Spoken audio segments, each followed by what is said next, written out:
ओम गम गणपतये नमः। आज हम आपके लिए लाए हैं गणेश चतुर्थी की व्रत कथा, जो कि भाद्रपद मास के शुक्ल पक्ष की चतुर्थी को मनाई जाती है। आप सभी को गणेश चतुर्थी की शुभकामनाएं। विघ्नहर्ता भगवान गणेश आपके सब दुख दूर करे और आप सबकी मनोकामनाएं पूर्ण करे। गणेश चतुर्थी के इस शुभ अवसर पर रसपान कीजिए गणेश चतुर्थी की व्रत कथा का। इस दिन विघ्नहर्ता गणेश जी की पूजा की जाती है। मान्यता है कि भाद्रपद मास के शुक्ल पक्ष की चतुर्थी को भगवान गणेश का जन्म हुआ था। इस दिन विघ्नहर्ता गणेश भगवान की पूजा अर्चना करने से भक्तों की सभी मनोकामनाएं पूर्ण हो जाती है और सभी कष्ट भी दूर हो जाते हैं। गणेश चतुर्थी की वैसे तो कई पौराणिक कथाएं हैं, जिनमें से एक कथा के अनुसार एक बार भगवान शिव और माता पार्वती नर्मदा नदी के तट पर बैठे हुए थे। तभी देवी पार्वती ने भोलेनाथ से समय बिताने के लिए चौपड़ खेलने के लिए कहा। देवी पार्वती के आग्रह पर भगवान शिव चौपड़ खेलने के लिए तैयार हो गए। इस खेल में हार जीत का फैसला कौन करेगा, यह फैसला माता पार्वती के सामने उठा। ऐसे में भगवान शिव ने कुछ तिनके एकत्रित कर उसका पुतला बनाकर उसकी प्राण प्रतिष्ठा की और पुतले से कहा, हम चौपड़ खेलना चाहते हैं, लेकिन हमारी हार जीत का फैसला करने वाला यहाँ कोई नहीं है, इसीलिए तुम्हें बताना होगा कि हम में से कौन जीता और कौन हारा। यह कहने के बाद खेल शुरू हुआ और संयोगवश तीनों ही बार माता पार्वती जीत गई। खेल खत्म होने पर भगवान शिव ने उस बालक से हार जीत का फैसला करने के लिए कहा, तो बालक ने पक्षपात करते हुए भगवान शिव को विजयी बता दिया, जिसे सुनकर माता पार्वती अत्यंत क्रोधित हो गई और क्रोध में आकर उन्होंने उस बालक को लंगड़ा होने और कीचड़ में पड़ा रहने का श्राप दे डाला।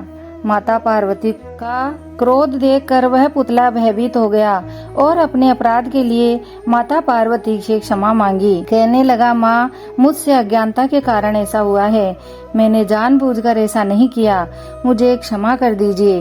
बालक के क्षमा मांगने से माता पार्वती बहुत भावुक हो गई और उन्हें उस बालक पर दया आ गई। उन्होंने इस श्राप से मुक्त होने का उपाय उसे बताया। कहा कि यहाँ गणेश पूजन के लिए नाग कन्याएं आएगी, उनके कहे अनुसार तुम भी गणेश पूजन करना, ऐसा करने से तुम मुझे प्राप्त कर लोगे। यह कहकर माता पार्वती भगवान शिव जी के साथ कैलाश पर चली गई।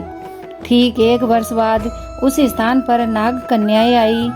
नाग कन्याओं से बालक ने विघ्नहर्ता गणेश भगवान के व्रत और पूजन की विधि पूछी।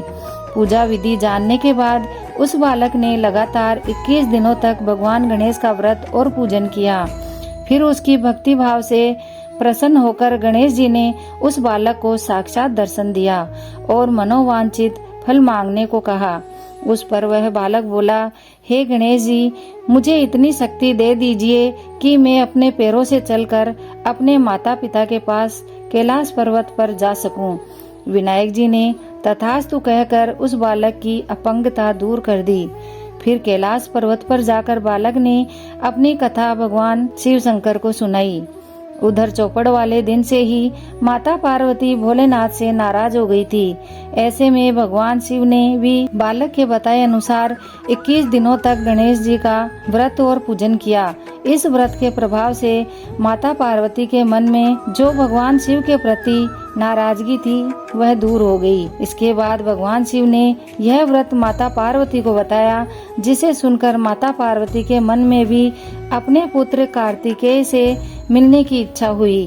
कार्तिकेय से मिलने के लिए माता पार्वती ने विघ्नहर्ता भगवान गणेश जी का व्रत और पूजन किया और व्रत के 21वें दिन कार्तिकेय जी स्वयं माता पार्वती से मिलने आ गए। उस दिन से भगवान गणेश का ये व्रत अत्यंत फलदायी माना जाता है। इस दिन व्रत रखने और विधि विधान से गणपति की पूजा अर्चना करने से भक्तों पर गणेश की विशेष कृपा बनी रहती है। जो भी गणेश चतुर्थी का यह व्रत रखता है और पूजन करता है, उसकी मन में जो भी मनोकामनाएं हो पूरी होती है। बोलो गजानन गणेश की जय।